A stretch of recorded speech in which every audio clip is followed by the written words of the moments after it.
जय जगन्नाथ जय जगन्नाथ समस्त प्रणाम करुच्ची पुणी से कथा आरंभ करुच्ची से ब्राह्मण युवक जनक ठाकुर घर ठे अच्छी नित्यकर्म सारी जल जलयोग करुँच जलखिया मगई देते जलखिया खाऊं ए बेश्या तो कही 10 स्वर्ण मुद्रा देवी एवं पुणी जाकर कहते गोसाई आज्ञा ये मोर पवित्र जगह मु जीवन जाक अनेक पाप करिछि मुझे आपन को किसी दे पारुछि ताहले मु भाबुछि मोर पापर किछि क्षय हे जीवो एठी मु टिके डाली परिबा चाउल मगे दउछि चुली अछि आटिका अछि आपन एठी टिके अन्न डालमा टिके फुटेई आपन टिके निज हाथ रे गंडे भोजन करिवे ठाकुर घर पवित्र जगह आपन जदि रोषेई करी गंडे भोजन करिवे ताहले मु आपन को 100 स्वर्ण मुद्रा आपन को देबी। ब्राह्मण पिलाटी चिंता कला कला इठी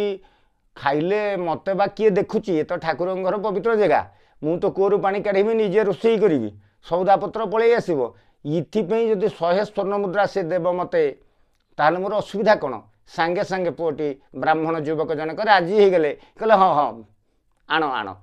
मगे दियो मु एठी रोषेईवास करी अन्न जोड़े भोजन करी एवं अन्न डालमा प्रस्तुत करिसंती आउ से ठाकुर घरे जिते बाढ़िक बसी भोजन करने पाखे बसी कहले आज्ञा आपण तो भोजन करुँच मुझे 10 स्वर्ण मुद्रा प्रथम जलखिया बेले कही तापर आपण जिते प्रस्तुत रंधा खाद्य प्रस्तुत करी भोजन करुँच कही भोजन कले 100 स्वर्ण मुद्रा देवी आपणकर 110 स्वर्ण मुद्रा मो उपरे अच्छी आपण आउ जदि गोटे काम करेंगे ताहले आपण को मु आउरी 100 स्वर्ण मुद्रा देवी। ब्राह्मण युवक पचार कहले कौन मत करने को पड़ो से ना कि ना आपण खाई सारे आपण भोजन आपणकर सरीज आपण भोजन सरला जो आपणकर अईठा आपणकर उच्छिष्ट आपण हाथ में नहीं मो पार्टी टिके खुआई देवे एतिकी जदि करदेवे आपण ताहले मु आपण को आउ 100 स्वर्ण मुद्रा देवी। ब्राह्मण युवक चिंता कर भोजन करी मोर अईठा मुझे हाथ में टिके नहीं जदि खोईदेवी ताहले ये 100 स्वर्ण मुद्रा दब कहले देखंतु गोसाई चिंता करंतु आपणकर अभाव रही असुविधा रही पैसा आपणकर कैमरा दब चिंता कले को मत ये टिके देखुची मुझे नहीं खोईदेवी से मत 100 स्वर्ण मुद्रा दब एवं ब्राह्मण भोजन कर सारे शेष समय टिके नहीं उच्छिष्ट अईठा जे पत्र जहाँ अच्छी नहीं कि बेश्यार मुह को से गणिकार मुहर जो लगेवा चेष्टा कर भोजन कर गणिका बेश्या जी से कहूँ गोसाई रही जा तुम धर्म नष्ट हो तुम्हें आमर ब्राह्मण माने अईठा हाथ में क्या छुअती ना भोजन करुवा समय ब्राह्मण माने क्या छुअती ना आउ जड़े ब्राह्मण को छुईबे ना कहीं ना तांकर पैता मारा ही जाए तो ये गणिका आ पार्टी जो देदेवे कहले गोसाई मो पार्टी देले आपणकर काया नष्ट हो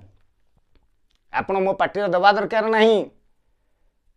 आपण को मु 100 स्वर्ण मुद्रा जो कही से 100 स्वर्ण मुद्रा आपण को मु देवी से किसी असुविधा ना ये ब्राह्मण जनक भोजन सारे एवं बेश्या 100 200 एवं 210 स्वर्ण मुद्रा आनिकी ब्राह्मण को देले कहले आज्ञा आपण एथरक घर को फेरी जातु कुआड़े जाऊले ये प्रथम रू कही मु गुरुगृह को जाऊँगी सबुठारु बड़ पाप कौन से कथा गुरु ठार मु शिखी नी मत प्रश्न पचारे मुझे सकाशु जाऊँगी पुनर्बार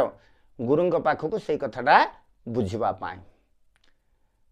ना गोसाई एवं प्रश्नर उत्तर आपण प्रश्नर उत्तर आपण पाई जाइछंती। ब्राह्मण चिंता कला कौन प्रश्नर उत्तर पाई जाइछि ना अर्थात सबुठारु बड़ पाप है लोभ लोभ होउछि मनुष्य को तलितलांत कर दिए आ लोभ को जे त्याग त्याग रे आनंद अच्छी नबारे आनंद नहीं आज्ञा तेणु सबुठारु बड़ पाप संसार है लोभ आज ये कथाटा को ये कथा टिके ये रखुची आपण मैंने समस्ते देखंतु समस्ते जानी सब कथा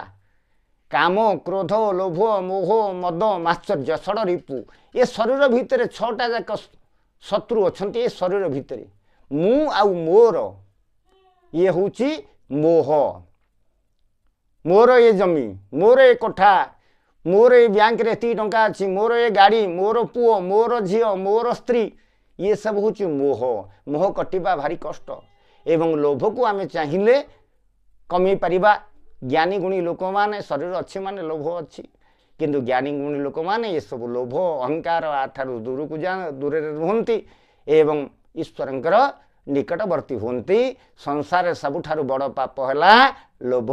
ए कथा टिके एठी रखुची आपण माने सब देखंतु एवं कमेंट दियंतु लाइक कर दियंतु मो वीडियो को सेति कले मु जानिबि जे मु उत्साहित मते उत्साहित करंतु आज्ञा जय जय सीताराम जय जय सीताराम समस्त जोड़ हस्त प्रणाम।